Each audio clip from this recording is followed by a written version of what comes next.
Welcome to Amplifying Leadership, a podcast where we discuss all things leadership through our guest stories, sharing of challenges, and of course, our wins too. My name is Tara and I'm a partner, coach, and consultant at Twin Life Coaching and Business Services, of which Amplifying Leadership is a division. For our leadership clients, we love to support you with tools, coaching, learning, and information through all of our leadership services. To find out more about Amplifying Leadership or our leadership community that we would love for you to be a part of, please visit amplifyingleadership.ca. Today, I am welcoming Patricia Pastor. Patricia is a human rights lawyer and professional speaker who has an interesting career of investigating employment matters, launching and leading a corporate legal department as chief counsel, and pursuing justice for crime victims through negotiation, advocacy, and civil courts. That's a lot. Welcome to the show. Thank you. Thank you. I'm happy to be here. So I want to start with learning a bit more about you because you have quite the background. Why don't you tell us a little bit more maybe of your leadership or how you got to where you are today? Yeah, sure. So, I'm not I didn't follow a traditional path. I went to college when I was over 30. Good for you. My parents, weren't able to pay, and it was very challenging for me at that age to pursue self-development and higher education because I had personal issues in my childhood home. It was a difficult upbringing. There was violence, there was financial hardships. Oh, wow. So I wasn't in a place where I could do it for myself. Certainly my parents weren't able to. So while my friends were going to college, I took a civil service exam at my mother's suggestion, and I ended up as an assistant with the NYPD. Okay. So that's how I started out. Yeah, that's quite the journey. Yeah, it is. And so I was 10 years in total there. And the last 4, I was in an investigative unit. And I was reviewing and analyzing reports of child abuse with the Queen's Sex Crimes. Oh, wow. So awesome. I was very young and I got thrown into a very high trauma kind of environment and learning how to navigate that, dealing with the district attorney's office and the child services agencies. And the skills I learned were invaluable. And I could write a book on that experience. I'll bet you could. Wow. It's very interesting. And you should. Yeah. I think it's important to talk about, traumas and stuff that happens. And people like you, that's a tough job, but to share those stories and know that there's help out there, that's amazing. What would you say then, obviously one of your obstacles was some childhood stuff that happened, but when it comes to moving up into leadership, was there any other obstacles that maybe held you back or that you had to overcome? I think that my biggest obstacle was my own inner struggle. Okay. My own inner struggle with myself. I don't think, although lots of things, of course, did happen externally, and I think for all of us, things are always happening in our lives that maybe create obstacles. But for me, my biggest obstacle was, finding motivation within myself. Okay. Yeah. Because of my history, my childhood history, I was lacking in a certain level of self-esteem when I was very young.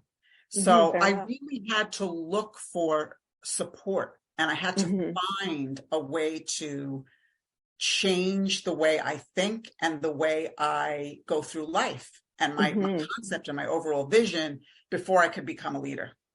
So while I always had leadership qualities within me, I needed that self-confidence to know that I could serve as a leader to others. And so, I've come to identify my greatest qualities and how I best serve people. Yeah. So, I'm good at deep human connection, authenticity, and problem solving. I'm good at teaching and modeling those qualities. That's important when it comes to leaders, is modeling what you're doing, right? Practice what you preach, lead by example, you know it. Exactly. Yeah. So, I believe all leaders need to have these qualities in order to be most effective in their work and in their lives, frankly. Yes, absolutely. So, yeah. Yeah. So you do mention even earlier to me a couple of topics around leadership that are important, and that you just mentioned living authentically and moving from adversity to resilience. Why are those topics so important to leaders or leadership? What are your thoughts on that? Well, I think living authentically is critical because our fire, our passion, our inner light is what brings others to their own passion and purpose. We lead best, as we just talked about, by modeling the values that we're teaching and promoting. Absolutely. So for me, one of the ways we do that is, first of all, by listening deeply to our mentees or clients or employees, whoever it is that we're leading. We need to be listening deeply to others. And we also need to be sure that we're present. So in other words, we keep our minds rather, where our bodies are. So that means we're not drifting off and we're not thinking about the next thing we're going to say when we're interacting. And this is the same whether you're one-on-one coaching someone or you're in front of an audience, a large audience. People want to know that you're present with them. Absolutely. If we're going to be effective, we need to tune in with full attention, without distractions and without a wandering mind. So if I'm really hearing and understanding my client's problem, I can impact them in a beneficial way. If not, not so much. And it can be very, very hard sometimes when we've got what I call the mouse wheel going around in our head with all of our own to-do lists or worries, and we're trying to really provide that active and deep listening. And it's a matter of when those things come into your mind, is just make them go. They can come back later when you have time, but you have to 100% focus. I love that you brought up listening because it is a huge factor in communication. Yes. Huge. And, I studied communications. My bachelor's is in communications and media arts, and my minor was journalism. And that's been a big help to me because journalists write very concisely and clearly, and lawyers write in a very verbose, wordy way, because initially that's how, we created the profession. People wouldn't understand what we're talking about. I value that concise language, so I write that way as well. And I think the way to be present and listen, aside from what you mentioned, which is also important, that you just bring your focus back, is that when you're serving your clients and your audience, keep your focus on your purpose. Why am I here with these people right now? You're here to serve them. So if you're focused on their body language, their gestures, the sound and quality of their voice, how they're dressed, their emotional signals, if any, and the words, then you really don't have any space in your head for whatever the other extraneous stuff is. So it's keeping your mind on the why. I love that. Why am I doing this? And then that keeps you tuned in. And I like that you bring up all the other parts of listening, which is those visual cues as well.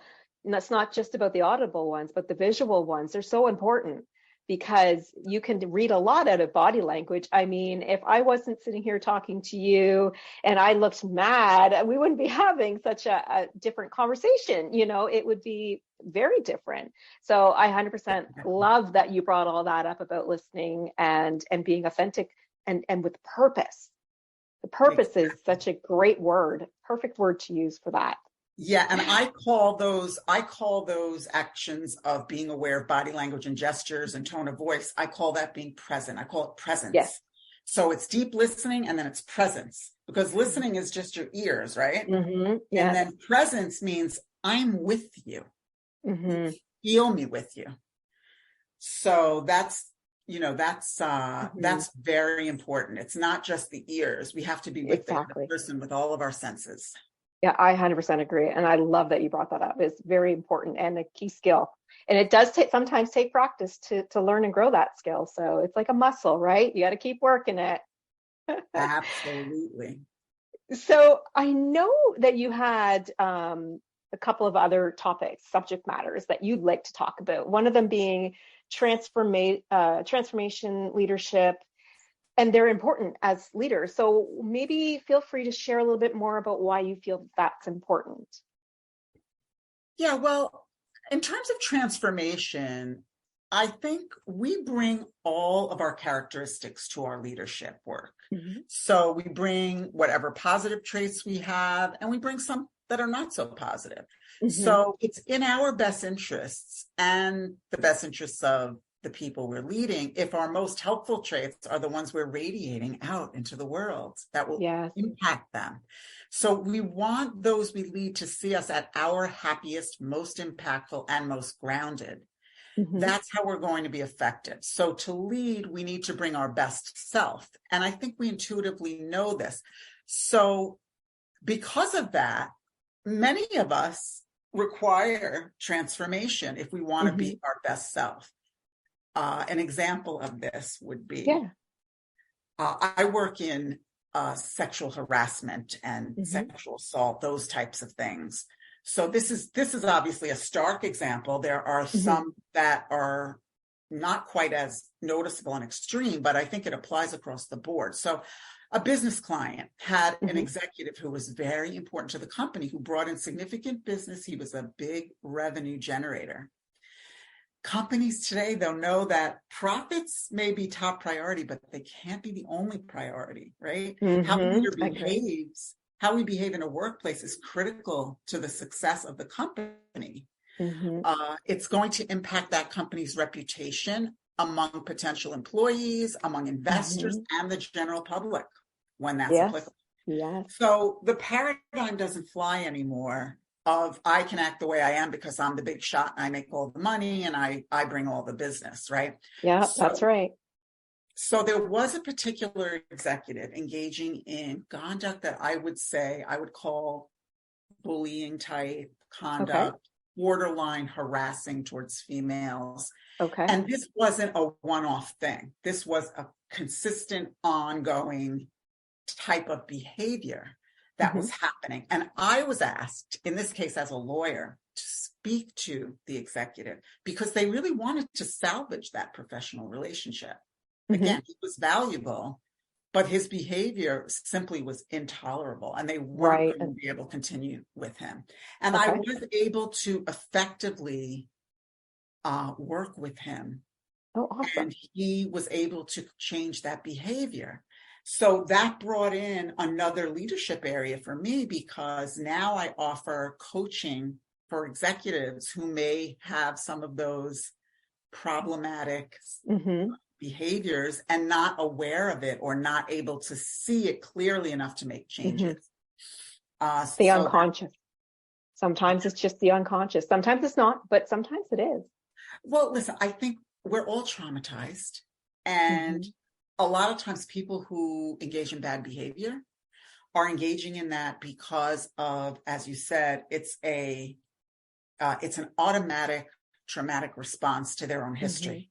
And they've been doing it for so long that they either think it's funny or whatever it is they think. Yeah. It's a coping mechanism for them. Yeah, exactly. Yeah. They're not proactively seeking to harm anyone, but they are harming someone in the impact. The overall impact is that there are people being harmed. So it has to be addressed. And when you have executives who are willing to look at that and willing to do the work to correct their behavior, everybody wins. It's a win-win. Yes. The executive wins, the company wins, and the customers win. The clients, the employees, you know. Yeah.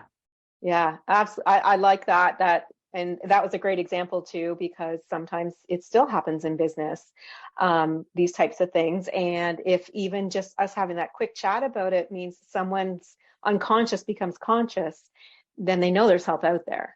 So, I mean, that's key too. Awesome.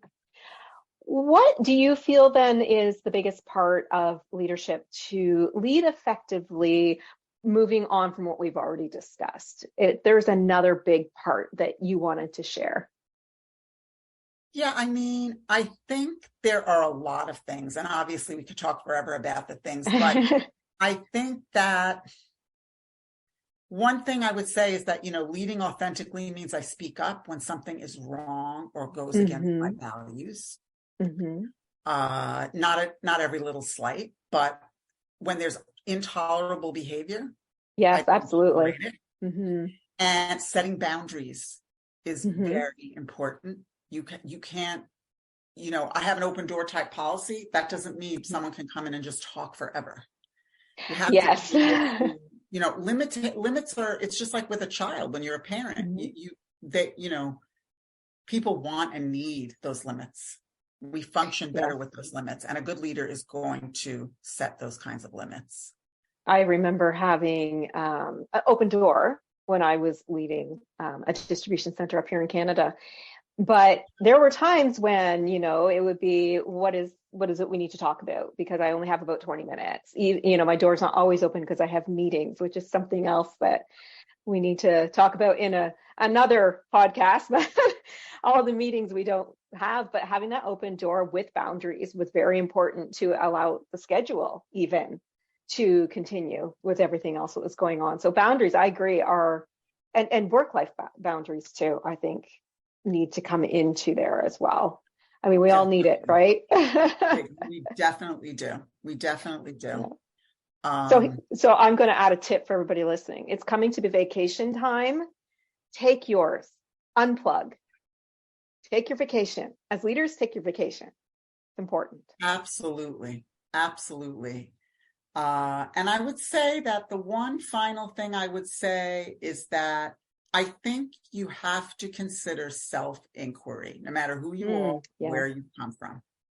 It's an amazing practice for enhancing leadership. If you take just 10 minutes at the end of each day and evaluate your day, ask yourself how you have performed as a leader, and how you've engaged in your personal interactions with families, friends. This can raise awareness that will push you forward. I love that. As a leader. It's so true. We do have to look at ourselves, not just the team, right? And that's why it's so important for us to always, like you said, 10 minutes at the end of the day. It's not a long time, but you can at least see what you did well, what didn't go well, and start the next day off fresh at work, right?